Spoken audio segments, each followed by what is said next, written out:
John Douglas, a former FBI special agent and criminal profiler, said that a serial killer is the human manifestation of evil in its most pure form. This reflects the chilling nature of serial killers as seen through the lens of a criminal psychologist. This is an 8-week special. Don't miss it on All Access Network Television. The opinion expressed here do not necessarily reflect the views of the network production company. Viewer discretion is advised. This program contains violent content which may be too intense for some viewers and listeners. Viewer-listener discretion is advised. This week on Serial Killers, Supernatural and Murderers.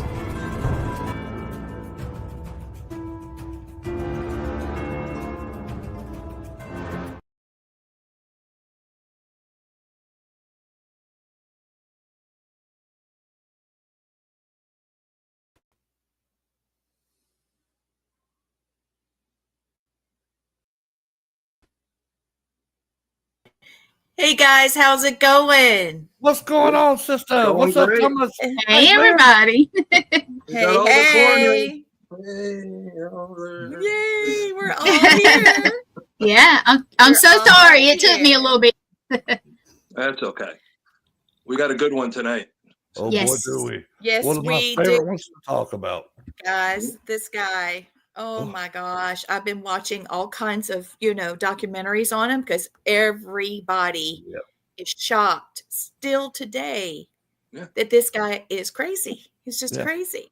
Well, you know what's funny? He's like one of the few serial killers. Excuse me. No, you're fine. Excuse You're me. fine. That Ted Bundy is just Ted Bundy. Everybody else is like John Wayne Gacy or Henry Lee Lucas.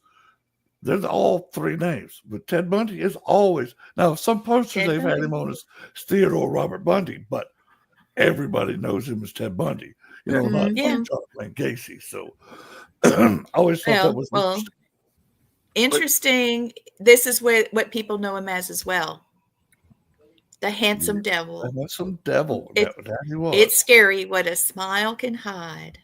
Oh boy! So much charisma. Oh my God! And those eyes, Tom. You remember we were telling you about the guy? Those are the eyes. That's the eyes there. Those are scary. That how one thing could go to another. But did you guys know that Bundy isn't his real last name? Yes. No, that's correct. On his birth certificate, he was born Theodore Robert Cowell. So, no relation to Simon Cowell, everybody out there. Don't worry. I know Simon Cowell. His name changed when his mother ended up getting with another guy whose last name, of course, was Bundy, and just took the adopted name. So. Yep. I was reading on it today. I've been doing a lot of watching, and this guy, oh man. I have to admit, John Wayne Gacy creeps me really badly. Yeah. But this man, I still, usually when I see somebody, I'll get the oohies, the heebie-jeebie, I can see into the animal. This guy, it takes a minute. The soul stank, as my son calls it, the soul stank. Oh, he has big soul stank. Yeah. He does once you, get through it. But up front, I mean, look at this face. Look, now you see it. Yeah. But do you see it here? Not really. Not really. All right. That's So that last picture you showed, it looked like Prince Harry. Oh Lord, I'm sure he appreciated that. Okay. American serial. All right, the English are mad at us now. Yeah. Thanks, Blaine. American. Hey, they don't like American you either, so. No, I hope not. No. American serial killer and rapist Ted Bundy was one of the most notorious criminals of the late 20th century. He was found guilty of murdering 36 women in 1970 and was sentenced to death penalty and life imprisonment twice. He may have killed 100 women at least, and 20 of his recognized victims were decapitated. Yeah. Not only Did you that, know he kept them? He kept the heads. Well, he'd stash them in a spot where you go back and revisit them. Yes. Necrophiliac too. Yeah. I don't know if Oh, that's yeah. a word, but I just made it. It is. If He it's is a not. necrophilia. It is. Necrophilia? Oh, yes. Necrophilia, but Ugh. Yes, he's a sounds good. necrophiliac. Yeah. Makes me want to Yeah, he has an puke. addiction Makes to it. me Yes. want to puke. Well, what's funny too is like Hey, Sean. Yeah. he Hey, was Sean. so charismatic and very charming. So women, and plus he was a good-looking guy. So women swooned over him and pretty much did what he asked them to do. It's like, damn. Still. Yeah, he's nasty. Yeah. He's Yes. a nasty one. Okay, so let's look again at this one. Ted Bundy, quick facts. He loved knives since he was 3 years old. He has a psychology degree. He admitted to killing 36 women, which means he's killed over 100, I'm sure. Mhm. He decapitated 12 victims, and he said, I don't feel guilty for anything. I feel sorry at for all. those who feel guilt. There's a lot of his stuff, his evidence. Yep. Yeah, he called that his kit Yeah. that he kept in his car at all times. Yeah, and in his VW had all the seats ripped out. That way he could put victims down below so nobody would see as they drove by. Yep. Did you get the picture I sent you of the VW, Lee? It's in some kind of I museum. did. I hope I got it in here because, well, I had to do an update because, that's Of course. Murphy O'Meara lives in the back bedroom. Yes. Okay, so here's his early life. Theodore Robert Cowell was born in Vermont, Burlington, in November 24th of 1946. So, I mean, look at him. He looks like, the American guy. He Yeah. graduated from the University of Washington with a degree in psychology in 1972, and he'd been accepted to law school in Utah, but he never graduated. Yep. In 1969, Bundy began a 6-year relationship with Elizabeth Colofer, whom he met in a Seattle bar. She was a single mom of young daughter and struggled with alcoholism. So that was the beginning of the monster. Mm-hmm. Now, and she has a degree in psychology. Let me tell you real quickly. When we start talking a little bit later, I'm going to give you the beginning of the monster, and I'm going to let you know, as we talked about pattern, there has been enough interviews with Ted Bundy to find the fingerprint, and we're going to talk about the fingerprint in a little bit. So I just want to. You mean they found a fingerprint? Oh, I'm going to tell you his psychosis and what made him twist at that moment. Yeah. And please. You're going to be like blown away because I'm always blown away by it. Even when I did the research back in the day. Yes. So go ahead. Blaine, Blaine, can you see this one? Because remember, I told you it wasn't clear for me. Yes. Okay. All right. 74, Bundy moved to Utah to attend law school, and women began disappearing there as well. In 75, Bundy was arrested in the kidnapping of Carol DeRoche, one of the few women to escape his clutches. In 1977, Bundy escaped from prison twice. In the first time, he was accused with murder charges for the death of a young Colorado woman. Months later, he escaped from custody again. Then down below that, it says he climbed out of the hole made in the ceiling of his cell. He lost more than 13 kilograms to fit. Authorities did not discover that Bundy was missing for 25 hours. Okay. Holy crap. And I wish I could convert the 13 kilograms, but I know he was down to like 120 pounds or something like that. He lost 28. He lost 28 pounds. And then while he was missing, he attacked 4 young female residents in a sorority house, killing 2 of them. The Bundy kidnapped and murdered a 12-year-old girl named Kimberly Ann Leach. Look at her. Now, she is so cute. But this is the ironic part. The little girl that was the daughter of his woman back in Washington. He was just as kind and fatherly to her as he could be. And then his last murder was a 12-year-old girl. Like, what in the hell is wrong with him? Reminds me of Ripper. Yeah. Because remember, he had a wife and had kids, but yet he didn't have any problem ripping anybody up. Why would he do that to that child? And she was at the wrong place at the wrong time. I'm sorry, I just had to leave her picture up there a while because problem. she's so beautiful. In fact, let me just go ahead here. There's all of the victims, okay, that I could find pictures of. Gwen, I think you sent me this one. So, I mean, look at them. They're beautiful. Maybe. I think I did. Yeah, I think you did too. And I thank you for it. I like to put the faces up there. You know, it's not, we're not glorifying the monster. Yes. No, we're honoring the lives of the ones he took. Yep. Thank you. That was well put, Blaine. All right. So this is you, Tom. Please explain to us this modus operandi. Well, the MO is like their way of doing things. That really creates the pattern, the MO, right. And how they're able to find a lot of these serial killers is when they fit that pattern. And again, I talk about the fingerprint, which is usually you don't find out until after they're caught. So that's what makes it so hard to capture some of these people. Now, in Ted Bundy's case, it was almost impossible because the guy was, I think the term was,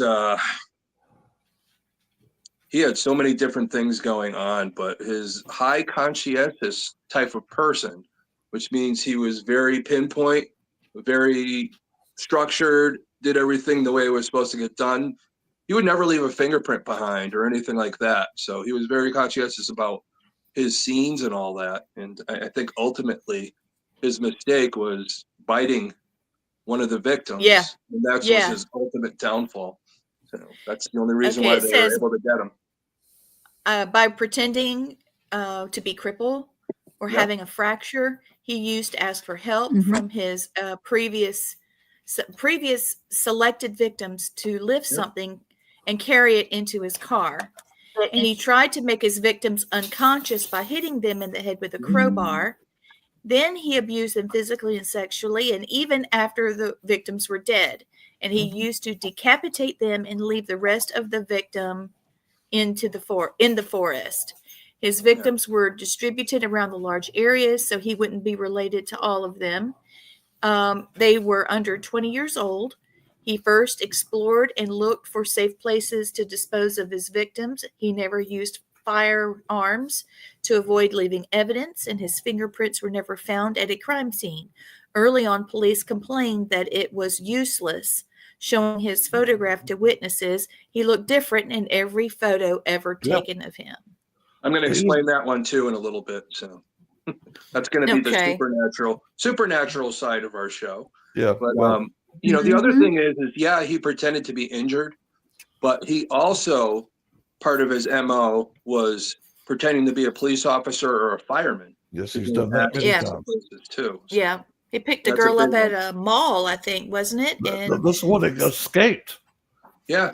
She but it's escaped. weird because he showed somebody like a persona of somebody in charge to somebody with an injury that was vulnerable. So he went to two different extremes to be able to attract or get his victims. Yeah. And what he would, it was funny. This is funny. One of his somebody had done a composite drawing of him. And his girlfriend goes, "Damn, that looks like you." This is the funny part of it was there was a newscaster in Washington State too that looked like Ted Bundy, and his co-host goes, "That could be you." Yeah. Well, the part is the woman that he lived with the daughter Molly, actually called the police and turned him in 3 times, and they didn't do anything about it. Yep. Oh, wow. Yep. She said, well, it looks just like him, and he was gone at these times, and it makes sense, and nobody did anything about it. Because of the police, how many women do you think actually got killed by him? Yeah. Well, he in jail. He was breaking into people's homes and and doing clubbing them and doing all these things to them and killing them while they slept.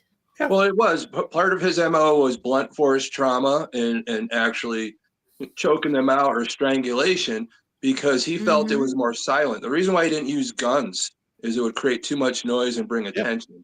He wanted to do it silently, so he had time to act out his his fantasies and stuff like that. So what gets me, Thomas, is how brazen he was.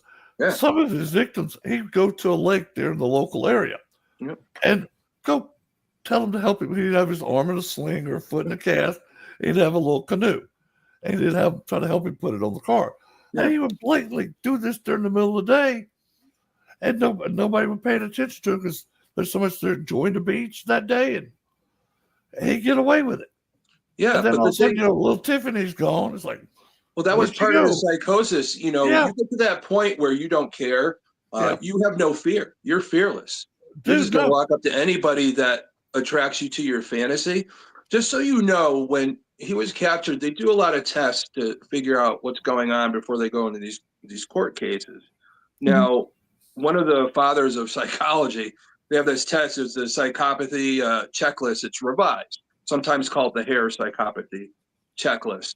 So this shows if they're a psychopath or just along that nature in the questions you ask. The highest you could score is 40. Ted Bundy was a 39. It's never happened Wow. before and since then. No. They said this guy was basically, with his psychosis, they called him a successful psychopath because of how organized he was. Yeah. And that's what makes it even Yeah, more he was- scary. Yeah, he was at the point where he was excessive compulsive. Yeah. In what he did. Well, that's why he got rid of his fingerprints. He was always thinking, but he was still always in control. He knew exactly what he was going to do. Every But time, he was dude. obsessive compulsive. Get under there, get under here. You know, that's where it stems from. So. Yeah. Well, his grandfather was crazy. They say he was. Yeah, There's because been he some would. that said other. So that's under debate. But Yeah, because he would speak to someone that wasn't around him, and he did beat his wife. He beat the dog. He was abusive to the cats in the neighborhood. That's what Bundy said. Bundy said that in an interview, but some of the other family members say, I don't remember that. So that's up for debate. But again, yeah, that's true. Bundy liked to blame Bundy had that narcissism where it was the victim's fault. It was my family's fault. It was pornography's fault. That's what narcissism. He was the worst kind of narcissism, the malignant narcissism and all that. Everything was blamed on everything else. So a lot of what he said, I know it made it to press, but I really think there might be some debate there. But you are right. It was said. But I think it was his narcissism. Yeah. That he projected that out. Just like, no, it wasn't me. It wasn't me. It was my grandfather. No, it was my wife. It was this and so and so. Yeah, he was right. He projected that shit. Yeah. And usually all of us know that 9 out of 10 times you're the one guilty of doing that stupid shit. Well, it's the old point the finger and 3 are pointing back at you. You're just worse. Exactly. You know, that's what he was. That was his part of his. Man, I tell you, there's a list of stuff that he was diagnosed with, or just types of things. You know, it's still a psychological problem. Of course, you know, he had all kinds of deceptive manipulation, callous, nature of them, and those types of things. And there's so many different scientific or psychology names of it. Yeah, there was a rumor that he was a product of incest. Yeah, and then it was proven by a psychiatrist that he was not his own uncle. No, it's part of there was a blood test. There was a blood test done, and it found that there was no incest involved. But something I found interesting is that when he was 3 years old, he actually, who was that? I think it was his sister, where she woke up and there were knives all the way around her, and he was standing there staring at her. That's not the worst part. His youth in his neighborhood. He was like a bully. He was very mean to people, to the point he used to build in the woods his own pujad. What is it? The PUNJI. What is that? They make the little underground traps. stakes. Yeah. He was making those, and one of the girls in the neighborhood fell in and sliced her leg right up. It was lucky she didn't die. Oh, geez. Well, she set cats on fire. Yeah. So he was that perfect storm. With what we learned. Yeah. Part of that triad. He'd take the younger kids out into the woods, strip them down, and take their clothes, and you'd hear them screaming for blocks. Yeah. He set cats on fire. He would douse them in lighter fluid and set them on fire. Oh, hell The no. cats. That's And the worst. I don't like when people he mess said with he- animals. So No, I don't I either. know. not me. He even said, "I don't know what makes people want to be friends with me. I don't You know set their what cat on fire. No wonder they want to be friends with you. Yeah, no doubt. No, he's yeah. I'm sorry. He set didn't my go to cat on fire. dances. Yeah, they'd have found Bundy somewhere out in them woods. Yeah. That's of my animals. Yeah. Yeah, any of ours actually. Yeah. And during high school, he was arrested twice because they thought he had stolen a car and committed burglary. Yeah, broke into a So house. he was already messed up in the head. Yeah. You know, just as a toddler through that. But it is. But he was like, smart. a lot of them, before they become serial killers, they do those smaller crimes and they build into it. It's a building. Yeah. So, you know? Oh, Lord. That's just sickening. It really is. But you know, a lot of the. Let me get into this real quick. Let's, since we're like almost halfway through the show, we talk about the woman that he stayed with and all that, but there was a woman that he started dating before all this. He entered college and he was actually majoring in Chinese. He was learning Chinese. Wow. And he met a woman, let me just get the name right. They changed her name in a lot of the books to hide her, but her name was Diane Edwards. And Bundy said in interviews that this is the only woman he ever loved. Okay? Oh. Now, let's get back to another thing as I get to that point. When he was born and all that, it was bad at the time to have single mothers, so the grandparents pretended to be his parents. Mm-hmm. So he thought his sister, well, his mother was his sister for a while. So let's go to 1969. All right? Yeah. This love of his life decides to break up with him because she feels like he's not motivated enough to do anything. Okay? So leaves him high and dry. He's upset about that. Then he goes on a little quest across country to go see family then he starts getting classes at Temple University. And when he's over there, he goes up to Vermont, finds out that his grandparents aren't his parents, that his sister's his mom. And this makes him go over the cliff too. He has no idea who his real father is. All right. So this is all happening in the same year.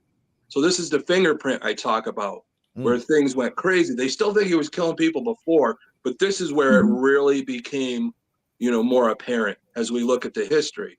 So, but the crazy part was when he was over there, he did visit New York around that time. He was traveling through. Did you guys ever hear the story that Blondie told? Deborah Harry? No. Yes, I have heard this story. Deborah Harry was looking for a ride after one of her clubs, at the punk rock days and all that. And, said, this guy picked me up and I needed the ride. It was late. As she got in and saw that the car was like, oh, this is, got the heebie-jeebies, and had to bail out. And then years later, when she saw the Bundy picture, she realized that was the guy. Yeah. So we know that story is up for debate too, but a lot of people say he was never in New York at any time. But yes, he was in New York City at one time between 69 and 70, where a lot of things started. Yes, he was. So there is a potential for that one. But that's where the fingerprint comes in. He's finding out, well, shit, my parents aren't my parents, and the girl I love leaves me. And what am I going to do now?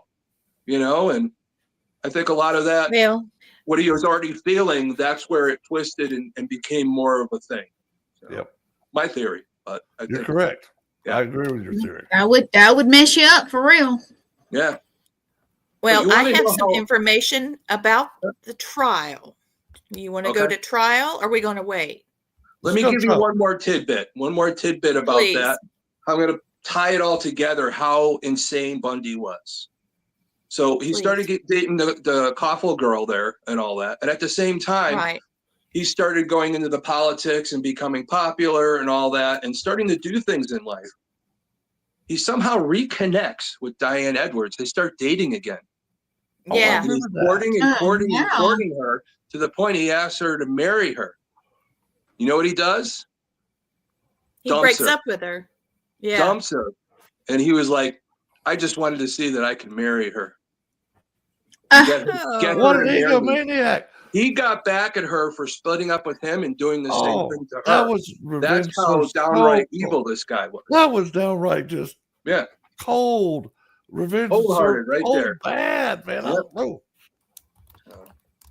Now, is that the one who is that the girl who started the long hair and that kind of thing?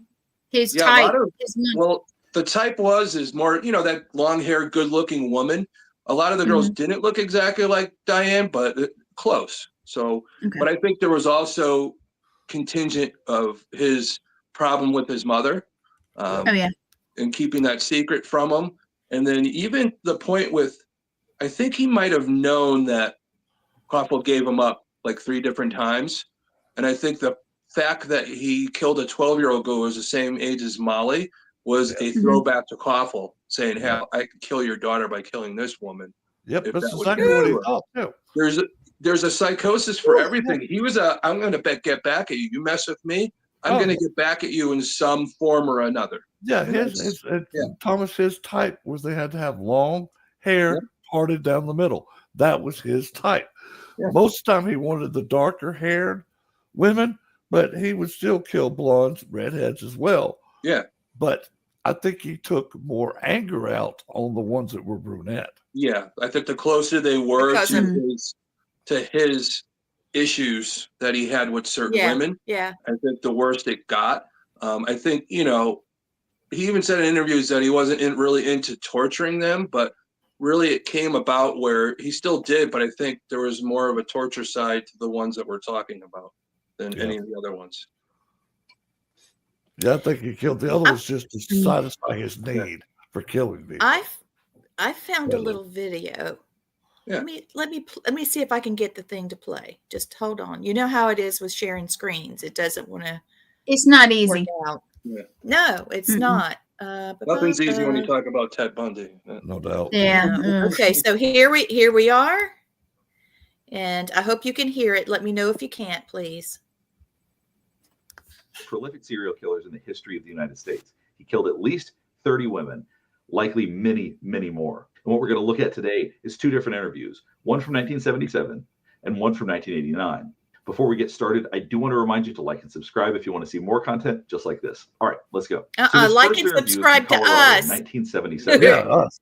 Interview. He has a goal in mind. Manipulative psychopaths always have a goal for their manipulation. They don't just do it just so they can manipulate. They do it with a specific This guy purpose. does the body. purpose of the manipulation in this video is so that he can try to prove his innocence. He had represented himself in court on trial. And at this point, he's still trying to convince the public that he's innocent. He's trying to use his charm and charisma that he's famous for to make people like and believe him. It's a 50-yard walk from here across the parking lot to the library. That's my fresh air. Do you have more freedom at Utah State Prison? So as you can see from this first segment, he shows a lot of energy. He has a lot of animation when he talks. He smiles. He shows emotion. Now, whether or not that's real emotion, we're going to get into, but he does demonstrate a lot of that sort of likability that people always think of him as being famous for. Why did you decide to defend yourself? I began thinking about that way back in Utah. Salt Lake, when you were extradited, you issued a statement saying you feel that everything will turn out all right, that you are innocent. Do you still feel that? Yeah, more than ever. If you were watching, you could see. All right. I'm just going to throw this out there. I'm just going to hold for a second. Gwen, is that not the hungry eyes we saw? That's the eyes. I saw the eyes the other day with that. But the other one, we're starting to be able to point these out. But he looked like he could eat her up, and it wasn't. There's a little bit of, come here, baby. Let me give you some sugar. And then there's, come here, baby. I'm going to pick my teeth with your finger bones, Yeah. Watch his eyes, the way he looks. Yes. I just thought we could do a little. Well, there's the other thing. The other thing is, it's fake emotion. Because if you watch, he bites his lip a lot. Yes. Which is usually trying to do fake emotion. And even though he was a psychopath, he still wanted to be in control. And if he feels like somebody asking a question, now he has to give an answer where it's not really his control. They have a control by Yeah. asking the questions. Yeah. You see him grabbing his face a lot. Yep. That's a Yeah. pure sign And, of that. That the way he rolled his eyes, Yeah. like he Yes, looked I was her, going to say. he looked her up, down, and around. See how he leaned? And he moves his head like that. All that body language. Yeah, that's another way of trying to big time see, like, oh, I'm comfortable with this. I'm just being a nice guy. You know, Here, you got to I'm be going to play careful of just a those little things. more. But Just yeah, a little especially more. when you're Shaking his head no, talking when to he said you somebody, bet. When they do these types of things. You know, you gotta see it, and that way Yeah, I've been you avoid watching being it. a victim. You avoid being a victim too. So, Right. I'm trying to train myself because I have a tendency to be too nice. Mm-hmm. But yes, you do. Thanks. Yes, you do. Thanks. And I have to smack you. Yes, yes. They asked him if he was innocent, and he's agreeing and saying, yes, I'm innocent, and shaking his head no. Now, obviously, we know that he's guilty, so that maybe that's not shocking to you, but it's a behavior I want you to learn how to spot, because it's something that we see in trials all the time. When people are guilty, when people have done these awful things, they shake their head no when they're saying yes, or vice versa. It's very subtle sometimes, but if you're looking for it and you're watching for the head nods and the head shakes, you can see them. Now, one thing I want you to keep in mind with that is that if people are aware of their body language, they can do convincing fake head nods and shakes. It's just occasionally it will slip out at the wrong time. Yeah, more than ever. Of course, you can't help but become an advocate for yourself when you're so involved in the case. I'm being a good defense attorney, and I'm not pretending I'm an attorney, but putting yourself in a position of being your own counsel. See, now that was something that he just said that's really significant. When it comes to being persuasive, when it comes to having other people like you more, he just said, I'm not an attorney. He's so good at manipulating that he knows to throw things like that out there because it makes him more believable with the other things he says. That I don't want to take it too far. I know I'm not an attorney. But in all reality, he's an incredibly narcissistic psychopath. He thinks he's smarter than everybody else in the room, but he'll say these things because it's a very effective manipulation. And it's so subtle, most people don't notice it. Watch him say this again. But become an advocate for yourself when you're so involved in the case. I'm being a good defense attorney, and I'm not pretending I'm an attorney, but putting yourself in a position of being your own counsel. And yes, I feel I'm going to make it, no doubt in my mind. Now you'll notice he closes his eyes a lot. He does this a lot. Okay, so I'm going to go out of here and get back to us. But now, one of the things that I picked up on him is when he paused and hesitated, he was basically eye-killing that young lady, the reporter, big time. So he was thinking how he's going to do it and how he's going to get away with it. Ooh, if I could get my hands on her, this is what I would do. That's what he was thinking. Ooh-wee.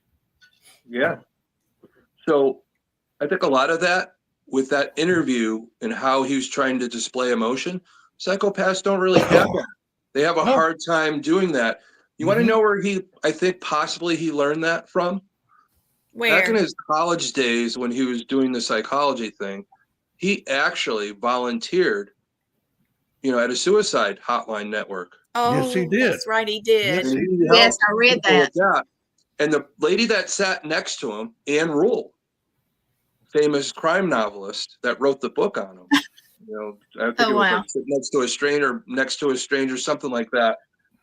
But she went on to write a lot of other stuff. And I mean, there's such a crazy intertwining of people with the Ted Bundy case. Yep. Anne Rule was known, wrote tons of books. And yes, he did. Insight, and especially the insight of Ted Bundy, sitting next to him, seeing how he was and being fooled.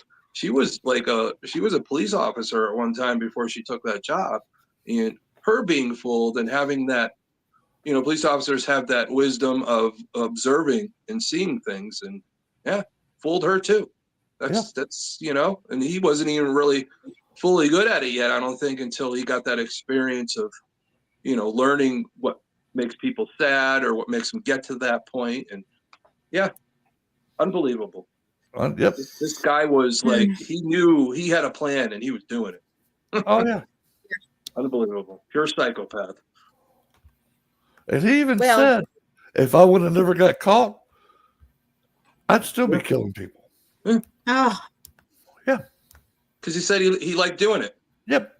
He got. I like doing it. I'll say it this way: he got sexual gratification off of killing women. Yeah. It's got to be something. And this guy kept trophies and all that. He hit everything you think about patterns of a serial killer, things that they do. He kept Polaroids of his victims to relive it. He had jewelry. He would give the jewelry to female friends or somebody in the office, Yeah. So when he was working at the suicide hotline, he would give people jewelry and all that. So I just killed this person. Oh my goodness. Here's her ring. I just took it right off her finger. I would give you the finger, but I want to play with it some more, Yeah. Oh, God, y'all. This is Linda Ann Healy. Yeah. And I think she's absolutely beautiful. She's gorgeous. And she was killed on January 4th of 1974. So Bundy entered the basement apartment of this young 18-year-old girl.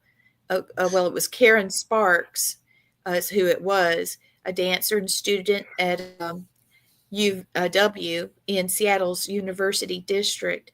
But he bludgeoned Sparks with a metal rod from her bed frame. And he sexually assaulted her with the same rod, causing extensive internal injuries, rupturing her bladder. She lived, but she had significant brain damage, significant hearing loss, and vision loss. Good God. So, that calm persona that we just saw could turn into an absolute monster. Yeah. I don't know, but I'm trying to not look at beautiful Bundy with his charm and charisma and say, oh, look at Bundy. Wow, he looks terrible there. That's when he lost all that weight. But you see what I mean? I don't want to do that. I would rather say, bless her heart, And I hope she had the time of her life before she passed. I like that one. Wanted by the FBI. Absolutely. See that look? Yep. There it is. Yep. Yeah, that was right. Wasn't that right after he escaped out of, was it Colorado or Utah? I think that was Colorado. He escaped more than once, but I don't remember how many times, Tom. It was at least two. There was some other stuff that he evaded, but 2 times out of his prison. So yeah, crazy. I know he was always trying, but when they put him in Florida, he was going nowhere. They put him in some heavy duty stuff. Dude, and just so you guys know, he wasn't moving. Well, when he was at FSP, which of course, if you guys know, I worked in the Florida prison system, and FSP was your death row. That was level 5, everything like that. Level 5 meaning, people are in there for the rest of their lives. So that was the worst of the worst would go there. I worked at a psychiatric prison, but if you assaulted an officer or anything like that above and beyond, you would be transferred to FSP. And we used to transfer people up there. And underneath FSP, as you bring the person in, there's this long corridor with green tile. That's where the original Green Mile comes from, of that saying. And also, as you come in, they don't use it anymore, but it's a museum section of the prison where Old Sparky is still there. Yep. So I've actually sat on Old Sparky after transferring an inmate in. So it's pretty crazy. I would have. Crazy energy. I said the one that we had in Alabama, Old Sparky. But even some of the officers that go in there, they say they've seen Bundy's apparitions. So still around. Would not surprise me at all. Because you're in that chair and at that state, that moment that you're zapped, that energy could be imprinted all over around. Oh, dude, it's everywhere in that prison he ever walked through, especially at his death time. Yeah, when they lit him up. Yeah. Oh boy, did you guys realize that? What is it today? The 27th. Yeah. 3 days ago was the anniversary of him being put to death. It was January 24th. 1989. So we almost did this on his anniversary of his death. No, this is what's funny. Outside of the prison, there was people with signs out there. Fry. Yeah. And when they came over loudspeakers that he had took in his last breath, they stood up and one guy says, I hope you love it in hell, bastard, because that's where you're gonna be. I'm like, shit, damn. Did you guys realize when he was in prison, he got married? Yes. Yes. Yes, And I had did. a A woman named Carol Ann Boone, and they would have the conjugal visits and all that. And He has a kid from yeah, that. Yeah. Rose Bundy. She's still around, and she kind of evades a little bit, but there have been some pictures taken of her. She's a good-looking woman, you know. And, you know, so That's what's so funny sad. Though, there's rumors Deed is still out there. Yeah. What's funny? There's rumors he married Molly's mother as well at one time. Yeah. But when she told him she'd have nothing else to do, and that's when he married that other chick, who was basically a Bundy groupie. Yeah. Well, there was a few of them. He just married her, but there's some of them that when they was put to death, they passed out. They were so upset that they killed them, and you know, just it's crazy. But that's a part of a psychosis too, where some women are men. He'll tell us it's men. It's not just women; it's men too that latch onto that. Why? I don't know. I mean, there's a psychosis for everything, my friends. I can understand. Okay, girls like the bad boy type, but god damn, that's way past bad boy. Yeah, there's a difference between bad boy and demon-ish. Serial killer demon, dude. Yeah, they feel like they like the power. They feel drunk on it. Yeah. Well, let me know if you're ready for the big story. Okay, here, let me show you guys this real quick. It's loading. Da-da-da. Miss Rose Bundy. That's what she looked like before, and this is today. I would have changed my name. Well, that's not Rose. That's Molly. That's Carol Ann. Okay, that's the one is married. Yeah, Rose Bundy's not that old. Oh. So, you know, you're talking. She was conceived 88, 89. Carol Ann. She could only be probably 30-something years old. Oh, so that woman looked like she was Rose. more in her 60s. So. Yeah, wait. This lady, I think, is her because she had those glasses that look like John Lennon a little bit. Yeah. This one has got to be her. Let's see. This is so sick. I just don't understand. Why would somebody want to be with someone that's...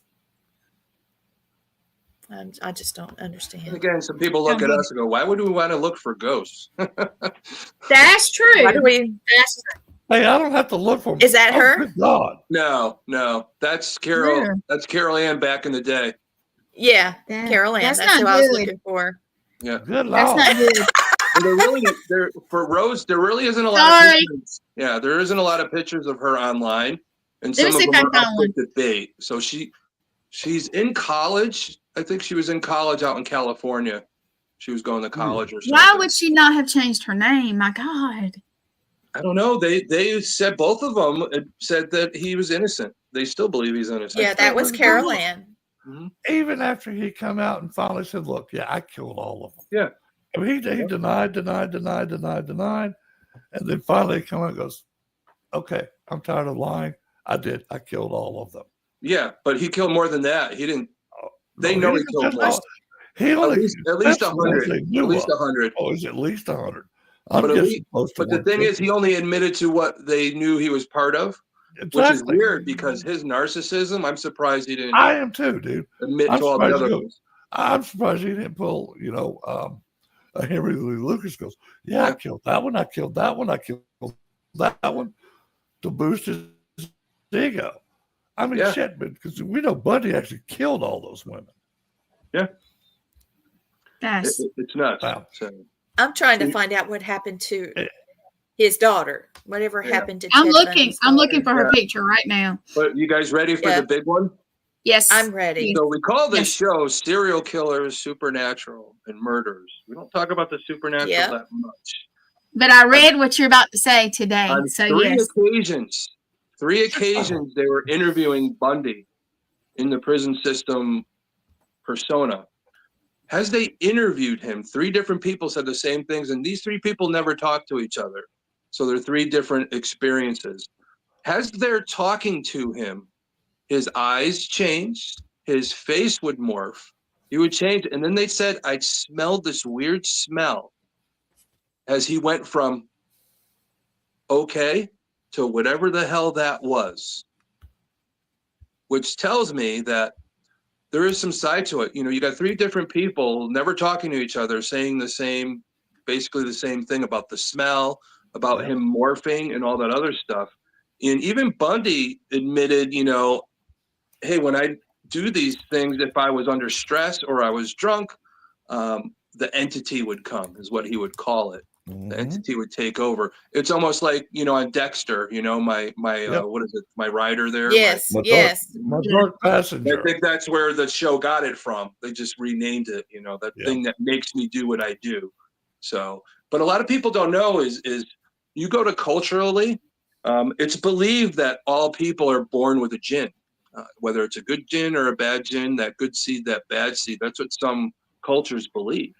And that's the possibility of how some people might look at that we all have that yin and yang, and which one are we going to let come out? So our inner self, our inner soul. In the indigenous culture, it's called wolves.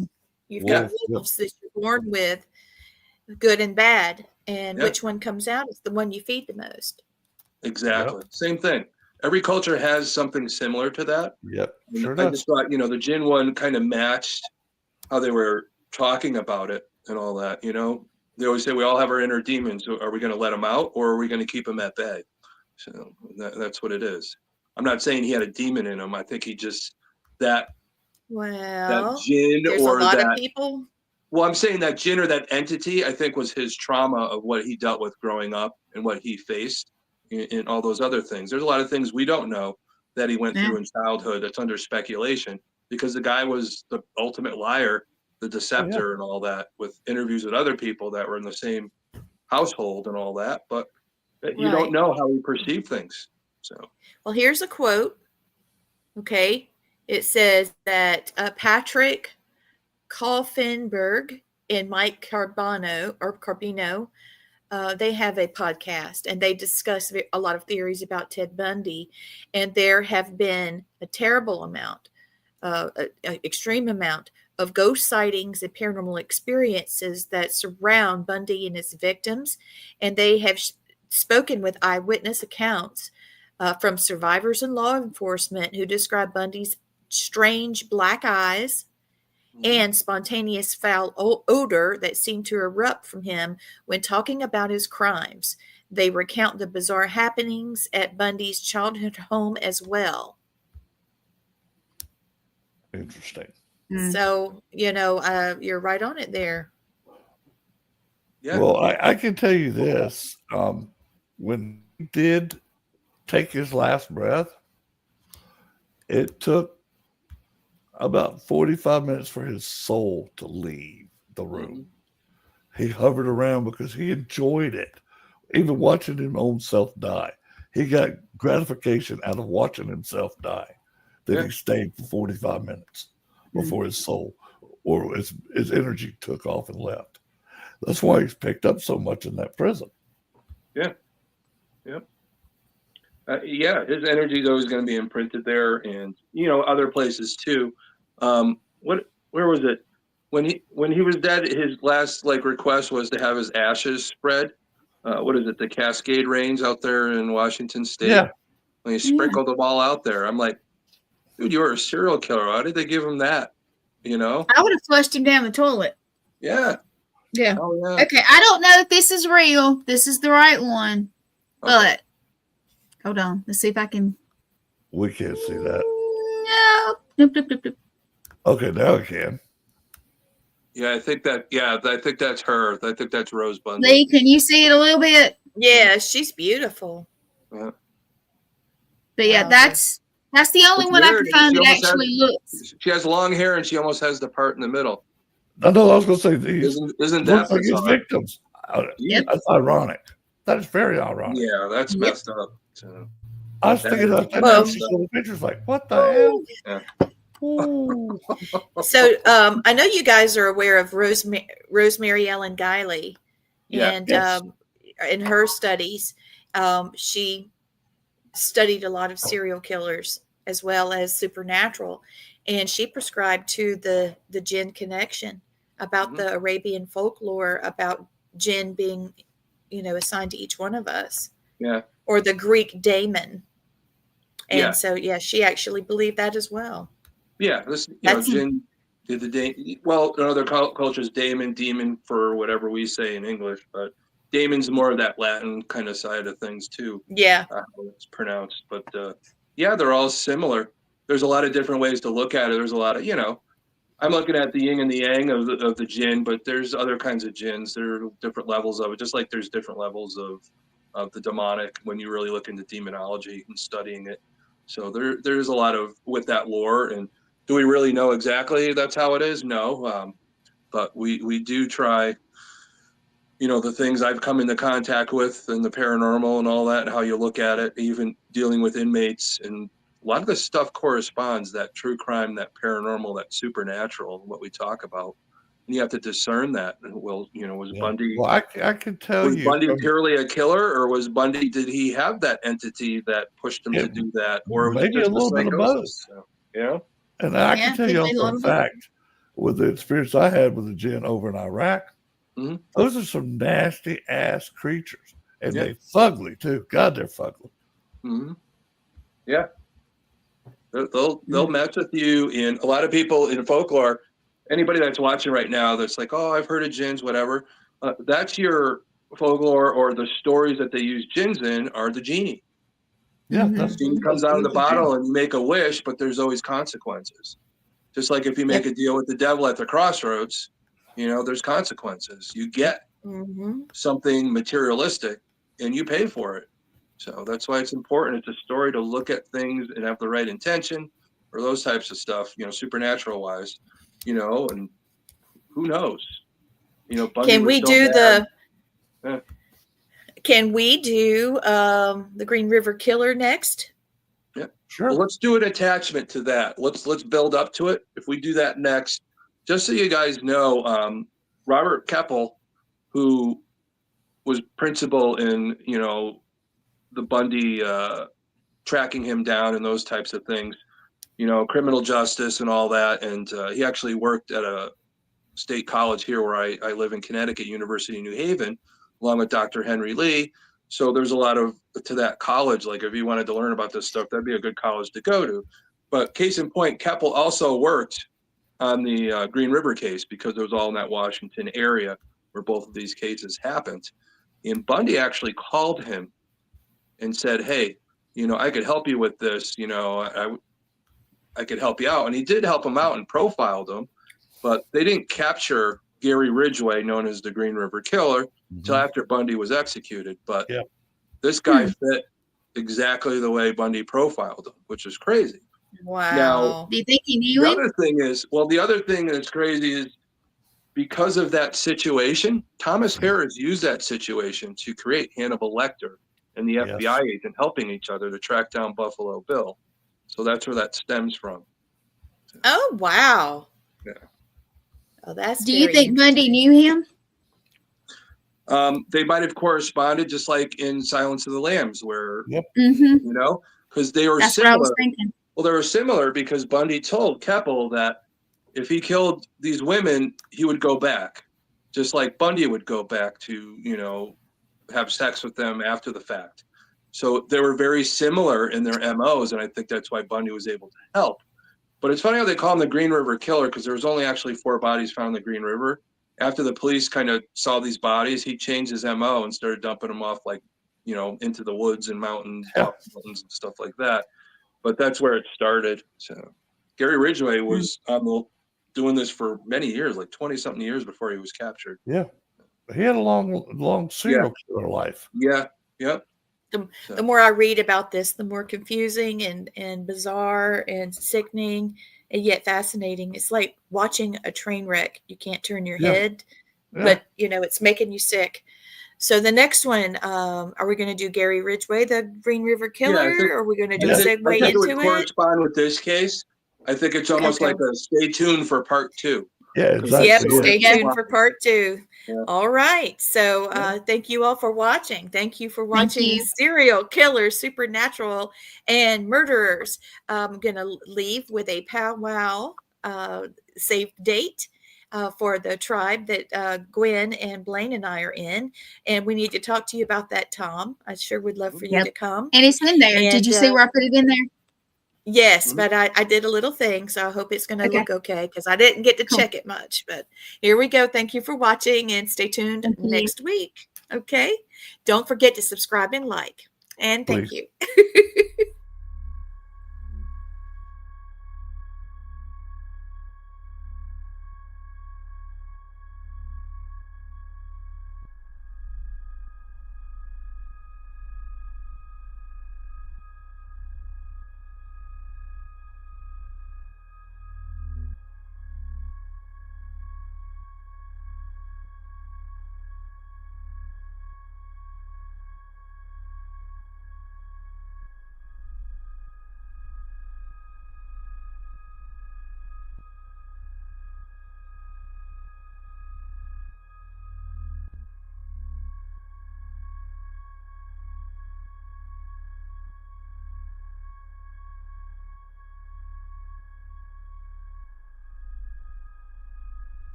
All right, so now we're going to leave. Thank you for watching.